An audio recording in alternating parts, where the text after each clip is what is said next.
You picture kings dying on silk sheets, surrounded by loyal courtiers, right? A peaceful fade-out, maybe a priest whispering final prayers. Wrong. Louis XIV, the most powerful king in Europe, the man who called himself the Sun, did not exit history with dignity. He rotted, alive. For weeks, his flesh blackened from the inside out, eaten by gangrene. Doctors tried slicing, cauterizing, even pouring hot wine into his wounds. Nothing stopped the stench. Courtiers fainted from the smell of their living god, decomposing before their eyes. And here's the kicker. They wrote it all down, every detail. The most powerful man in the world, forced to endure a death more humiliating than a common prisoner's. This is not just a story of one man's body failing. It's a mirror held up to the cruelty, hypocrisy, and absurd rituals of an entire system built on power and spectacle. Today, we're descending into the 7 levels of horror that marked the final days of Louis XIV, from grotesque medical treatments to absurd court rituals around his rotting body, to the haunting political games being played as he gasped for air. And just when you think it can't get any worse, it does. Because the death of Louis XIV was not just slow, it was engineered to be watched. They called him the Sun. Not just a king, not just a ruler. Louis XIV was meant to be something closer to a god. His very body was a symbol, wrapped in silk and ceremony, a glowing center of gravity that pulled all of France into orbit. Versailles was his invention, a palace not of comfort, but of theater. Every gilded corridor and every polished marble floor existed to remind people that Louis was eternal, untouchable, radiant, and for decades it worked. Nobles fought for the privilege of holding his shirt while he dressed. Ministers groveled for the honor of being ignored. Europe itself trembled at the armies he unleashed. When Louis entered a room, people swore they felt warmth, as though the sun had indeed risen inside. But here's the cruel twist that history never lets us forget. The more a man insists he is more than human, the more satisfying it becomes when his body betrays him. The Sun King, wrapped in divine ritual, would die in the most human way possible, not in glory but in filth, pus and a slow humiliation of decay. For most of his reign, Louis believed his body was destiny. He staged his life as a daily performance, waking, eating, praying, even defecating, each action carefully choreographed as public spectacle. Power meant visibility. Privacy for Louis was weakness. His body was a stage prop in the endless theater of monarchy. But time is a cruel director. By the early 1700s, Louis was old, tired, and haunted by the ghosts of war and plague. The kingdom was bankrupt, its people starved by endless conflict and taxes, and yet Versailles sparkled as if nothing were wrong. Behind the mirrors and chandeliers, courtiers whispered of a king grown frail, his legs swollen, his face hollow. He still insisted on his rituals, but the cracks were visible. Imagine a celebrity today, desperate to maintain the image of perfection, caked in makeup while the cameras catch every wrinkle and tremor. Louis XIV was living that lie centuries before the invention of the paparazzi. His decline could not be hidden, and worse, it had to be performed. For even as he stumbled, even as his body groaned beneath him, the rituals continued. He must be seen eating, even if food sickened him. He must be seen walking, even if pain shot through his legs. He must be seen praying, even as he wondered whether God was already preparing his punishment. The irony is merciless. The man who had styled himself as eternal light would become a grotesque warning of mortality. His body would not simply fail, it would publicly rot. The very stage he had built to glorify himself would become his torture chamber. And though no one dared to say it aloud, the courtiers could smell it. The sun was already dimming, but the sun was already beginning to rot from within. It began, as so many royal tragedies do, with something deceptively small, a swollen leg. To the physicians of the court, it looked like gout, a nobleman's disease, almost fashionable, painful, Yes, but hardly threatening. Kings were expected to suffer such inconveniences with dignity, and Louis XIV had weathered worse. But this was no ordinary inflammation. This was the opening act of his body's betrayal. Within days, the swelling deepened into something foul. The skin stretched tight, the flesh angry and hot. And then came the smell. It was faint at first, a sourness in the air, dismissed as the staleness of Versailles' over-perfumed corridors. But soon it grew stronger, sickly sweet, unmistakable, the stench of living flesh rotting on the bone. Imagine it, the most powerful man in Europe, the so-called Sun King, seated on his gilded throne, surrounded by courtiers in embroidered silks, while pus seeped from his body and an odor of decay clung to his every movement. Versailles had been designed as a temple of beauty and control, yet its centerpiece now reeked of death, and nobody could say a word. Because the rituals did not stop, the king still held his lever, the morning ceremony where nobles bowed as he awoke and dressed. They bent low before a monarch whose leg oozed through bandages, whose smell could turn a stomach. Imagine being forced to smile, to inhale deeply and pretend that nothing was wrong, while your living god exuded the stench of a corpse. It was the ultimate theater of denial. Courtiers gagged in silence, perfumed handkerchiefs pressed discreetly to their faces, all while bowing before the rotting man who still demanded their worship. Versailles had become less a palace and more a mausoleum, its chandeliers gleaming above a king already half in the grave. Today we might compare it to a CEO live-streaming a shareholder meeting while visibly falling apart on camera, sweating, shaking, bleeding, but refusing to log off, insisting that everything is under control. Power does not allow weakness, and Louis XIV had spent his entire life teaching France that his body itself was the symbol of the state. Now that body was betraying him in real time, and everyone was forced to watch. Doctors circled nervously, offering bland reassurances. They told the king it was minor, that with a few purges, a few bleedings, perhaps some soothing potions, the swelling would subside. But they knew, they smelled it too, and in their silence, in their desperate attempts to preserve the illusion of control, they allowed the disease to spread. For the courtiers, it became an unspoken nightmare. The closer you stood to the king, the more you inhaled the evidence of his decline. Nobles jostled to stay visible in the rituals, even as some fainted from the odor. Others whispered of divine punishment, that the king's endless wars, his crushing taxes, his persecution of Protestants, had invited God's vengeance.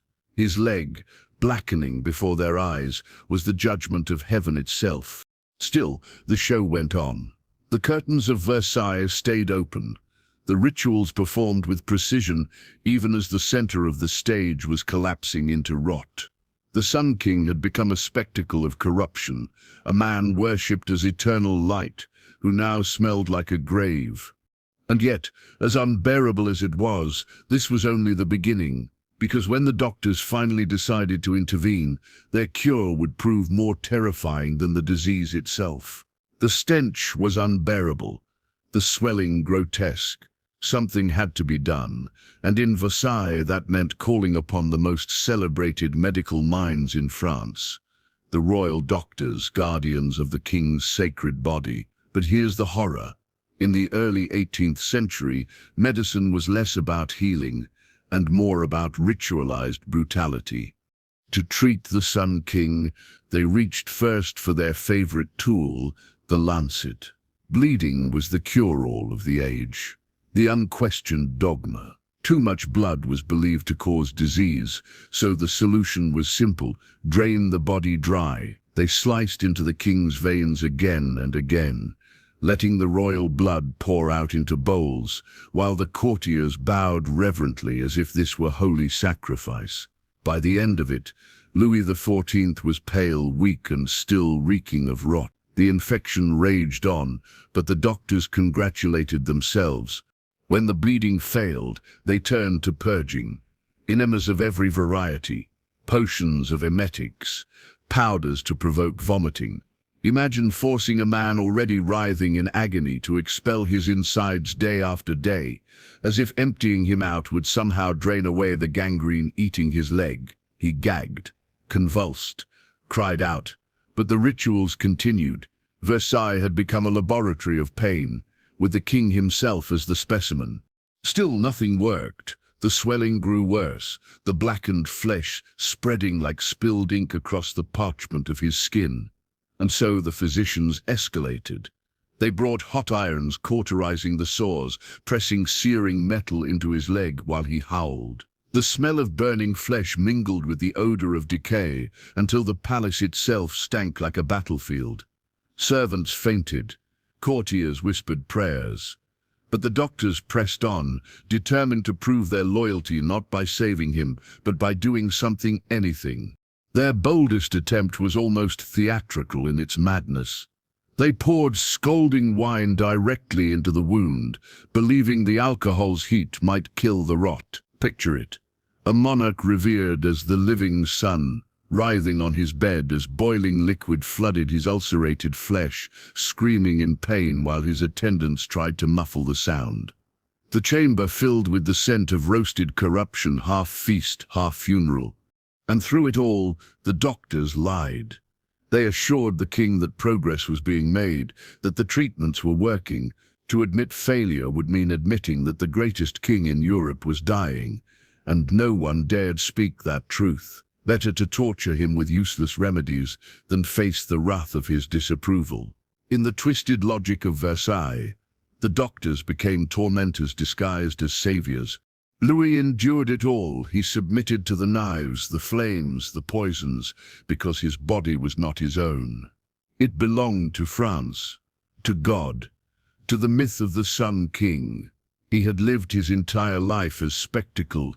He could hardly stop now, even if the performance was killing him. And yet, as his body wasted, as every treatment failed, something darker was happening. The doctors were not the only ones circling his deathbed. Ministers, mistresses, and heirs-in-waiting hovered, waiting for the inevitable. The palace was filling with vultures, each one calculating their future in the shadow of his demise. The king's body had become a battlefield, and soon it would become a theater. By late summer of 1715, Louis XIV was no longer simply ill. He was a living corpse. The gangrene had spread up his leg, the pain unrelenting, the treatments useless. But this was Versailles. Nothing in Versailles was ever private, not even the act of dying. The king's bedchamber became a stage, and his deathbed a theater. Every ritual, every gasp, every prayer unfolded before an audience of hundreds. Nobles crowded the chamber, eager to be seen near the monarch's final performance. Ministers whispered in corners, pretending loyalty while silently drafting their futures. The smell of rot clung to the curtains, but still they pressed in closer, choking on perfume and incense meant to mask the stench. The courtiers did not come to grieve. They came to watch, because in the twisted hierarchy of Versailles, even a king's agony was political currency. If you were absent, you risked being forgotten when the new order came. So they endured the smell, the moans, the sight of their god writhing in filth, because proximity to power was worth any humiliation. The spectacle was grotesque. Priests chanted prayers at the foot of the bed, their voices rising to drown out the king's cries. Pages carried away soiled sheets, their faces pale from nausea. Ladies of the court fainted, overcome by the odor, only to be revived with salts and returned to their positions, as if missing a moment of the king's suffering would cost them everything. Versailles had become less a palace than a morgue, less a seat of government than a carnival of hypocrisy. And Louis himself knew it. He had spent 72 years constructing the image of absolute power. Now at the end he was forced to act it out once more. Even as his flesh rotted, he tried to hold himself upright, to deliver words of wisdom, to play the role of monarch. But the audience could see through the act. The king was not radiant. He was not divine. He was a dying man trapped in his own theater. It is hard to imagine today an old, decaying leader forced to spend his final days live-streamed for the benefit of his sycophants. But Versailles was the original broadcast network, and death was the ultimate program. The courtiers devoured every detail, gossiping about his moans, his cries, the fluids that seeped from his wounds. It was power stripped naked, and no one dared look away. Outside the bedchamber, the palace buzzed with opportunism. Who would inherit influence? Which minister would rise? Which mistress would fall? Servants carried news of the king's decline down the gilded corridors like headlines, each update sparking new calculations. While Louis fought for breath, his court fought for advantage. The irony was unbearable. Louis XIV had built Versailles to control the nobility, to keep them distracted with rituals of obedience. But in his final days, those rituals became his cage. He could not suffer in peace, because suffering itself had become the last performance.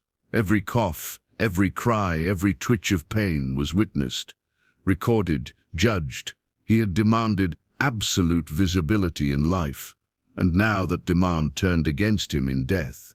The priests reminded him of salvation. The doctors reassured him of recovery. The courtiers swore eternal loyalty. All lies, all theatre. Behind the masks of devotion, the vultures circled.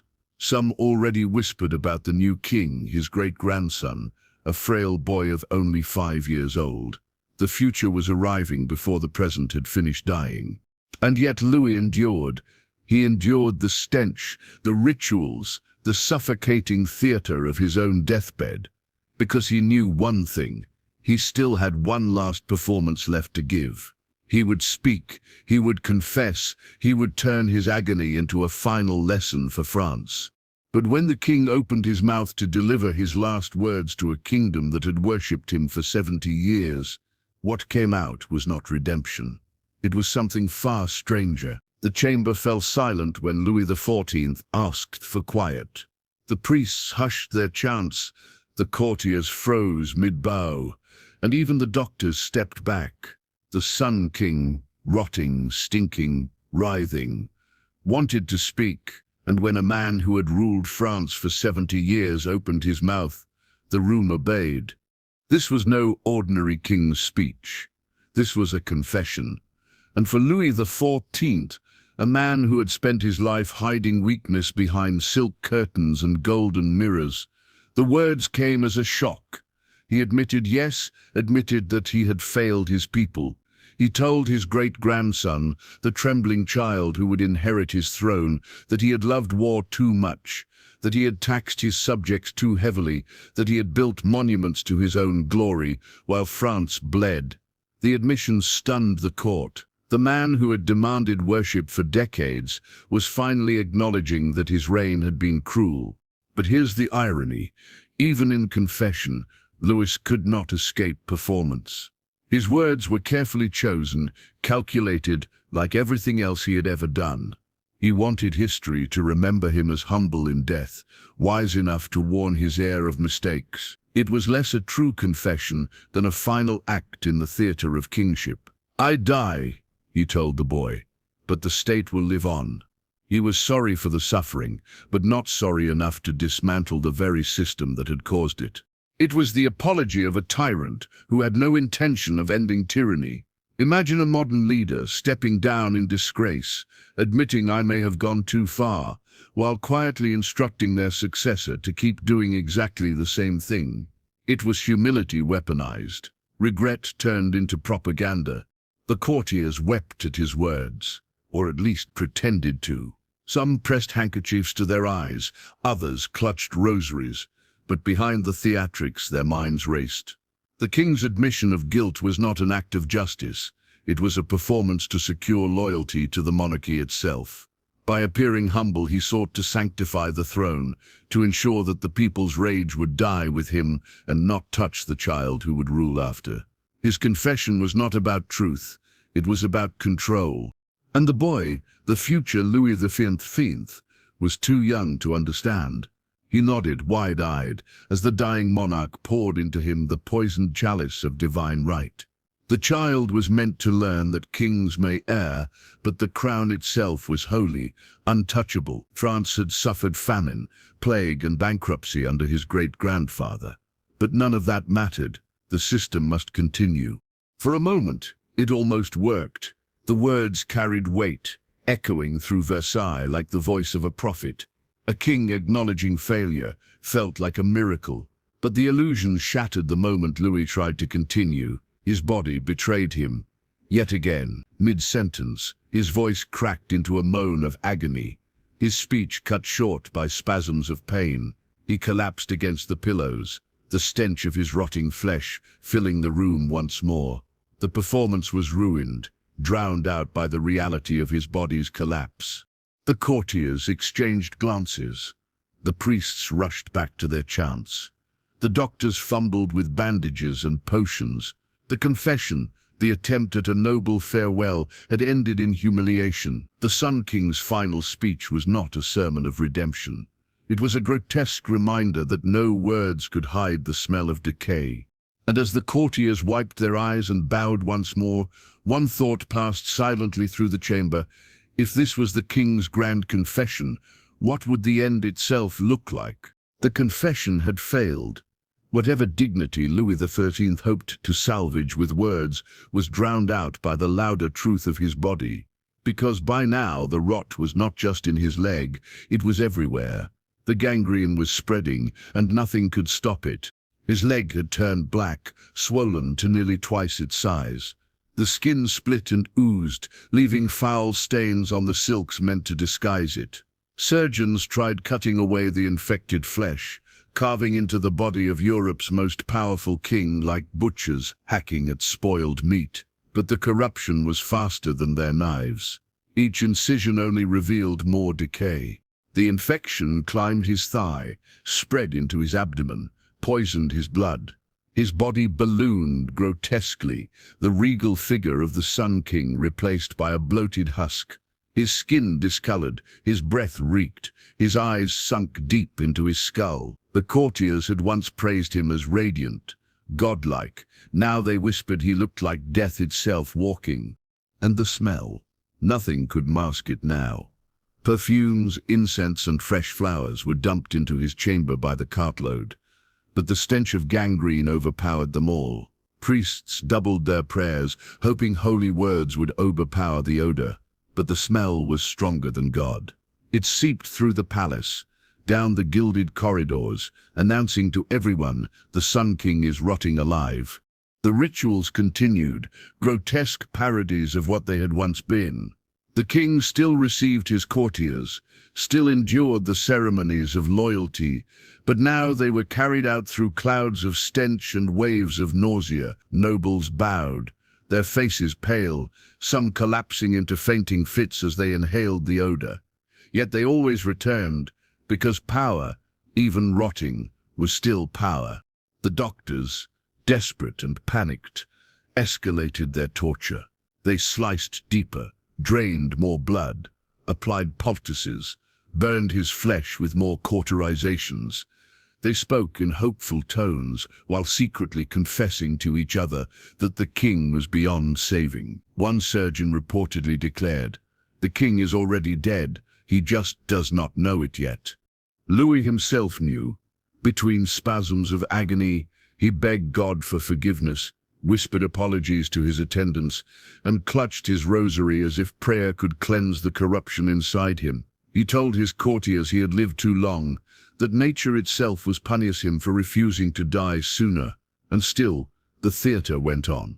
Imagine watching a celebrity in the modern age, once worshipped, now live-streaming their own decomposition before millions.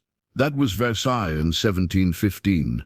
An empire forced to watch its god dissolve into pus and blackened flesh.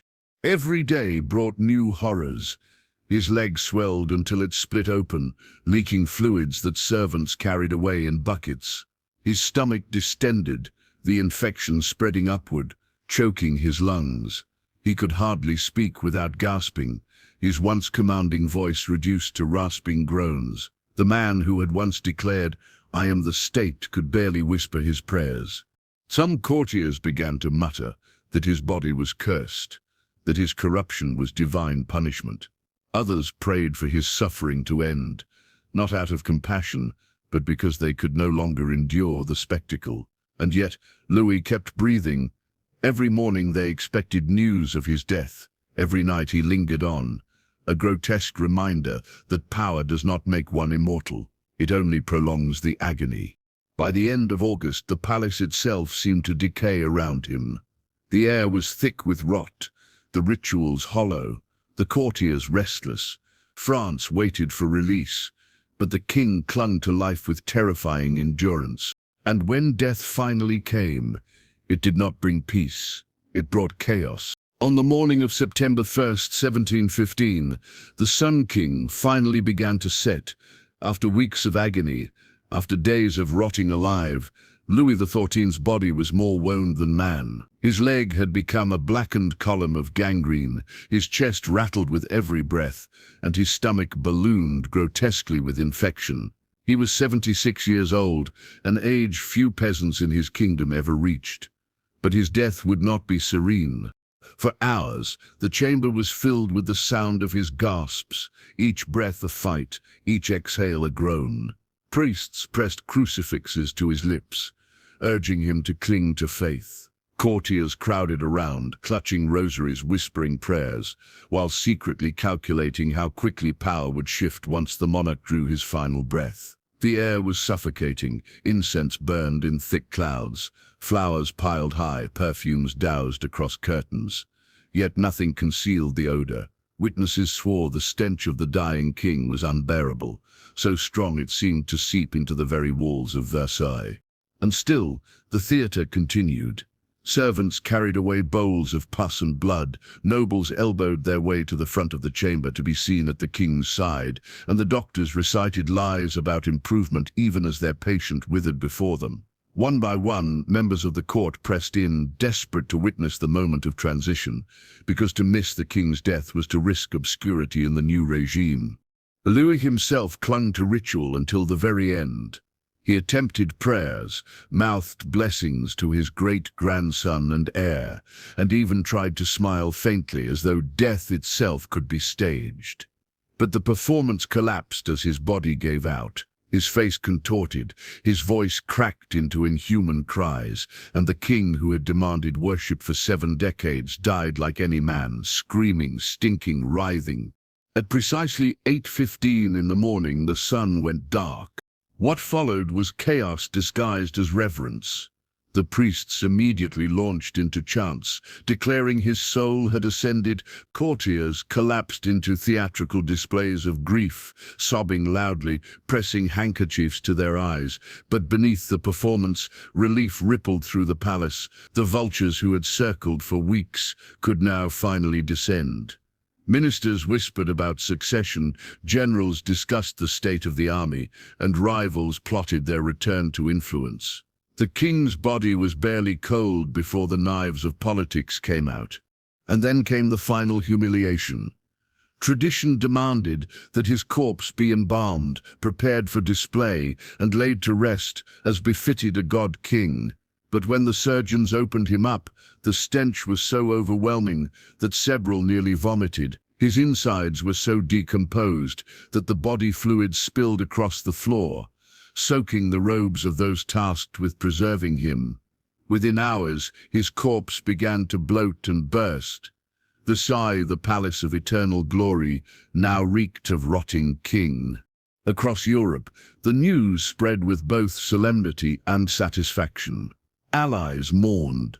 Enemies celebrated. In Paris, church bells tolled. In London, pamphleteers mocked the Sun King, who had died in darkness. Even in France, many peasants who had starved under his taxes greeted the news, not with sorrow, but with quiet relief. The man who had ruled longer than most of them had lived was finally gone. But if anyone thought death would end the horror, they were wrong. The humiliation of Louis XIV's body was just beginning. The Sun King was dead, but the horror was not over. In fact, in some ways, death made it worse, because now the body that had been worshipped perfumed and staged for 70 years, was exposed in its truest, most grotesque form. The embalming was supposed to be routine. Royal corpses were opened, their organs removed, the cavities filled with preservatives. A body, even in death, had to be staged for display. But when surgeons slit open Louis XIV, they recoiled. The stench exploded from him like a physical force. Witnesses swore it was unbearable, a wall of rot that drove attendants gagging from the room. His insides were so putrid that they spilled onto the floor in a dark flood. The king's very bowels betrayed him, soaking his funeral robes. It was less embalming than autopsy of a corpse, long drowned. They tried to carry on. They packed the body with herbs, wine and spices, but the decomposition was too far advanced. Within days the corpse swelled, splitting stitches, seeping fluids through its wrappings. The skin discolored, blistered, cracked. By the time the body was laid out for public viewing, it was less Sun King than spectacle of horror. Versailles had to hide candles behind screens to mask the odor. Even then, the faithful who came to bow before their monarch's remains left covering their noses, choking on the stench of the man they once worshipped as divine. The irony was impossible to ignore. Louis XIV had spent his entire life choreographing appearances, crafting the illusion of radiance, staging every moment like theater. Yet in death, his body refused to cooperate. No amount of silk or incense could disguise the truth. The king was rotting, and the rot could not be contained. Across Europe, the reactions were swift. In Catholic France, the official line was sorrow and reverence. Bells tolled. Masses were held, the church declared his soul saved. But among the people, those who had starved through famine, who had buried their children while the court feasted, there was relief. The tyrant was gone. Pamphlets whispered in taverns, mocked the sun, who had set in stink. In Protestant lands, the glee was louder. In London, satirists compared him to Pharaoh, brought low by the plagues of God. His enemies toasted his death as divine justice. And within Versailles itself, the hypocrisy was total. Courtiers wept at the coffin, then hurried off to pledge loyalty to the new boy king. Ministers donned black in public, but privately cheered that the suffocating grip of the old monarch was finally lifted. For decades they had bent under the weight of his power. Now the air was clear, and it smelled of rot. The lesson was brutal. Louis XIV had built Versailles to convince the world that monarchy was eternal, that kings could be gods, that power itself could be immortal. He had ruled for 72 years, the longest reign in European history. But in the end, his body proved the opposite. He died like any man, in pain, in filth, in decomposition. His corpse mocked the very myth he had spent his life constructing. Even centuries later, the image is unforgettable, a palace glittering with chandeliers, perfumed with roses, yet haunted by the stench of a decomposing king. It is a reminder that no matter how absolute the power, no matter how grand the illusion, flesh always wins. Flesh rots. Flesh betrays. And perhaps that is why the story of Louis XIV's final days still fascinates and horrifies. Because it is not only history, it is prophecy. Every age has its sun kings.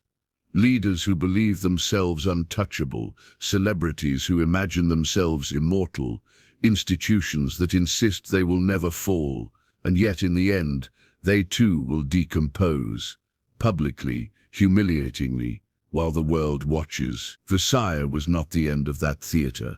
It was the beginning. Louis XIV once declared, "I am the state." His death proved the truth was far simpler, far darker. I am the rot.